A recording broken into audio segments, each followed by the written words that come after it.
Welcome to the underneath of the van.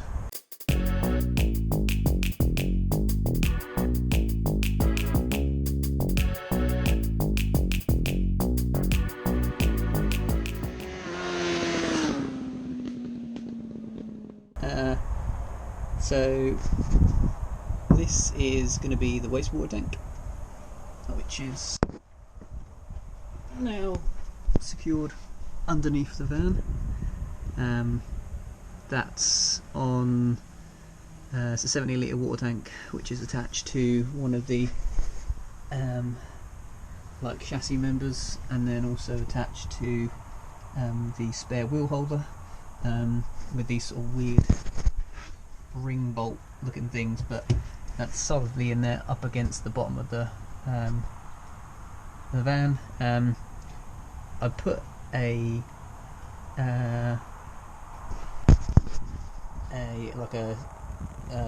inspection hatch in because the tank that I got looked like it already had one sort of like cut in. I think that's probably how they do the how they cut the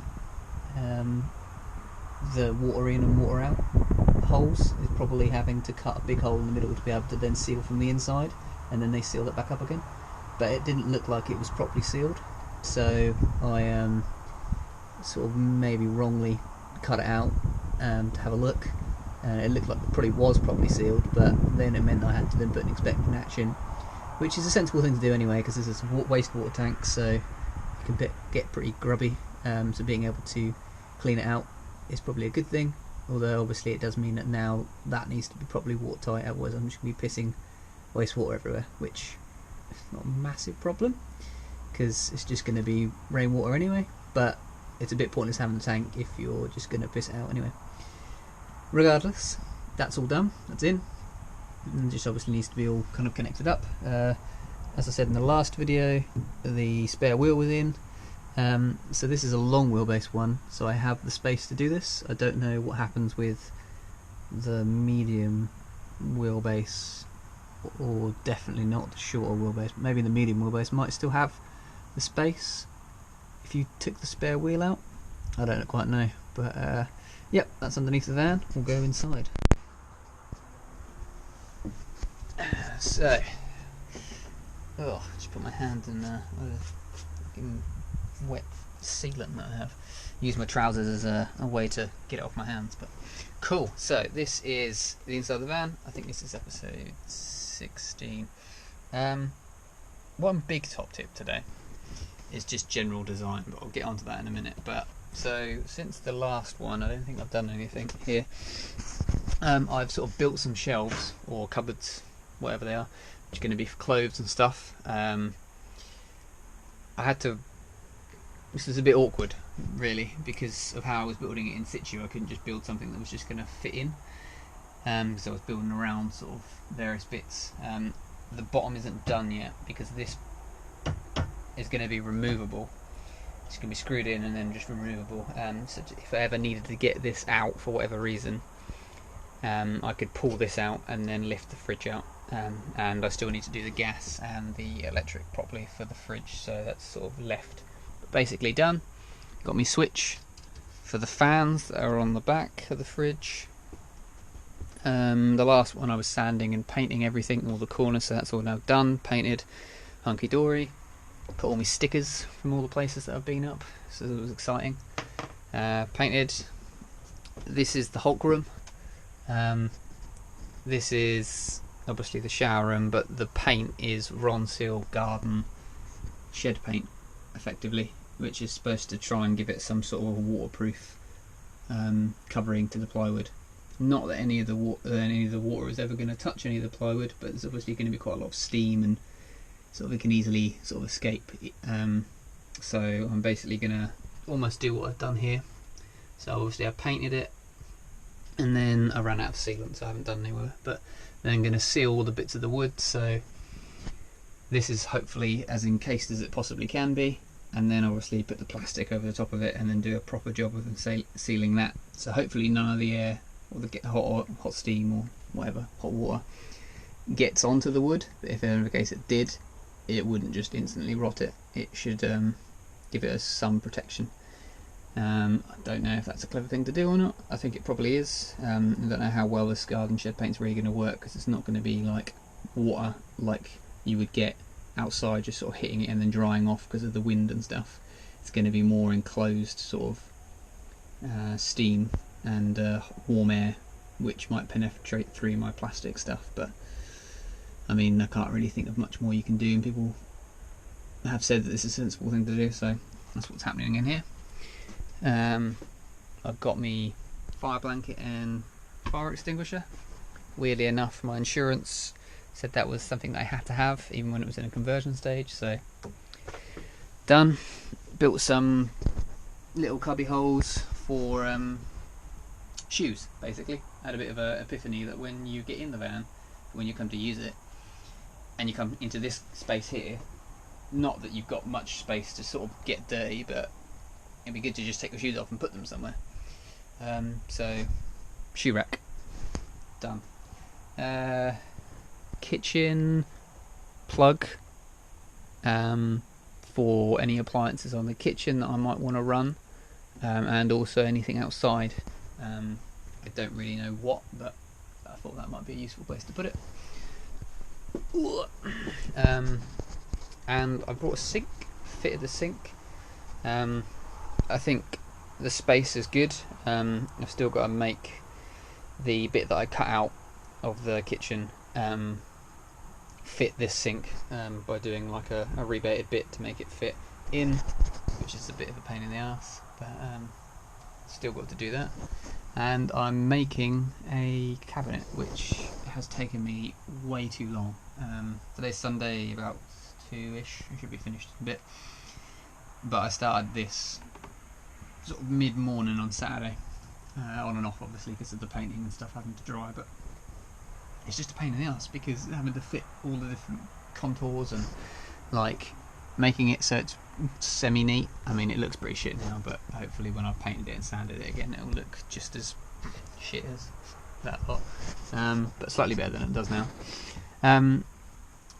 Yeah, it's just a pain in the ass, and what makes it worse is it's not just obviously fitting all the contours, but it's then the control centre for all the electrics. So I'm having to make sure that that's kind of fed through, and then I'm having to do a lot of soldering because I'm adding in some extra lights than what we had previously. So obviously I've got the lights in the top of the van and the one in the shower room, but I wanted to have one, so this is what this LED strip is running down underneath the kitchen, so that it sort of illuminates this area. Not that it's dark, but what might be good. And then I put one of my awning lights underneath, facing outwards. I don't know how much light that's really going to give to any awning when I do have one, but it was the sensiblest place I could think to put it, without having to drill some more holes in the top of the van, which I sort of don't really want to do now. Now all the cladding and stuff on, it's a lot harder to spot any leaks that might occur. When I was doing the roof vents and all the stuff like that, and all the holes in the side of the van, I didn't really have like any cladding around it. I just had like the metal tinfoil sort of air vapor barriers. So I kind of did it and then left it for like a month whilst I was doing other things, and then just sort of periodically checked to see if any water had come in. It's obviously a lot harder to do now, and water can then sort of appear in different places and then travel and make life hell, so don't really want to do that. So today's plan is to finish this, but my top tip, I almost forgot, basically don't make one of these. Such a pain in the ass. It was always my plan to have a cabinet here just for extra space, because theoretically, like when you're standing in the kitchen, you're never going to be like washing up down here, you're going to be like washing. That was terrible videoing, sorry. You're never going to be washing with your head in this gap, you're going to be just standing up, so this space here is essentially wasted. So I always thought about that, and also I thought it was a convenient place when you get in the van, it's dark, or I don't know, it was an easy place just to turn on all the lights or turn them off again as you leave. But just as easy would be to put them low down here, for example, considering that I have switches at the back of the van anyway, to turn off all the lights when I'm in bed. It's not really like nothing's really that big in here, but it's not really like that effort to get out of bed to turn those off.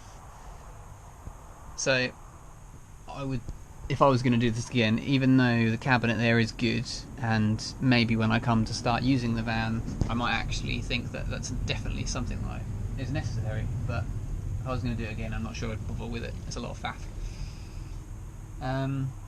Yeah. And what am I going to do next? Oh yeah, shit. So I've been thinking about spraying the van for a while now. It's always been something that I was going to do when I brought it. And no matter what state it was going to be in, what van I brought, there was always going to be sort of little bits that looked a bit shit on the outside. So last summer I spent some time sanding and just sort of covering up any of the rust patches that were blatantly going to be worse, and any of the scratches and dents and etc. Sort of 50%-ish, just because I knew it was something I wanted to do, but I didn't really know when I was going to spray it. So now it's come to the point where because of the lockdown, essentially I can't go anywhere. I've got annual leave booked that I was going to go climbing, but now I'm going to spray the outside of the van, which will be obviously in a separate video. But essentially I'm going to use Raptor bed liner, which is like a thick paint which can easily cover up sort of imperfect bodywork. So if I can't be bothered, or I'm not a painter, if the final finish of all the primer and all the sanding isn't like spot on, a normal paint job, it would just look shit. The Raptor paint obviously comes out a lot thicker, so it can sort of cover over that and make it look a lot better. But also, I don't really want to spend £2 grand on a paint job, and which is cheap, by the way. The cheapest ones that I've sort of looked at, £2 grand on a paint job, and then go through a bush, or where I park it at my parents' house, I park it basically in a tree, it's overhanging, and basically scratch it all up again. It's a waste. Whereas the Raptor paint is obviously bed liner, so it's a lot thicker and can deal with like scratches, dents, way easier. And it's also really easy to apply. It sprays and hardens in a matter of seconds. You don't get any overspray. So that's what I've essentially gone for, Raptor. So I brought all the bits, and yeah, looking forward to doing that in a couple of weeks, hopefully. I think it's going to be a lot of work, something of this size at least anyway. I've never sprayed a car, I've only ever sprayed bits. So yeah, that's going to be the next episode, I'd imagine. Either that working